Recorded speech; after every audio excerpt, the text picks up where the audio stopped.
आमच्या गजबजलेल्या बाजाराची गोष्ट. एक छोट्या गावात एक खूप गजबजलेला बाजार होता. रोज सकाळी लोक फळे, भाज्या, कपडे आणि खेळणी खरेदी करण्यासाठी बाजारात येत असत.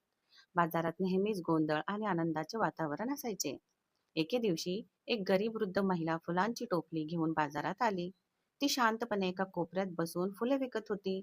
अनेक लोक तिच्या जवळून गेले, पण कुणीही तिची फुले घेतली नाहीत. त्याच वेळी एक श्रीमंत दुकानदार मोठ्याने ओरडून ग्राहकांना बोलावत होता. त्याने त्या वृद्ध महिलेला हसत म्हटले, तुझी फुले कोणी विकत घेणार नाहीत. तू घरीच जा. वृद्ध महिला फक्त हसली आणि शांत बसली.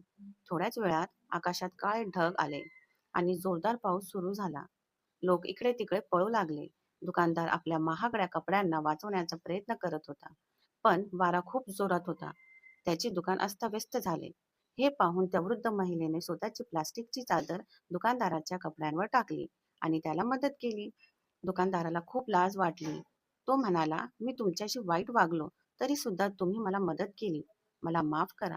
वृद्ध महिला हसून म्हणाली, पैशांपेक्षा माणुसकी जास्त मूल्यवान असते. त्या दिवसापासून दुकानदार बदलला.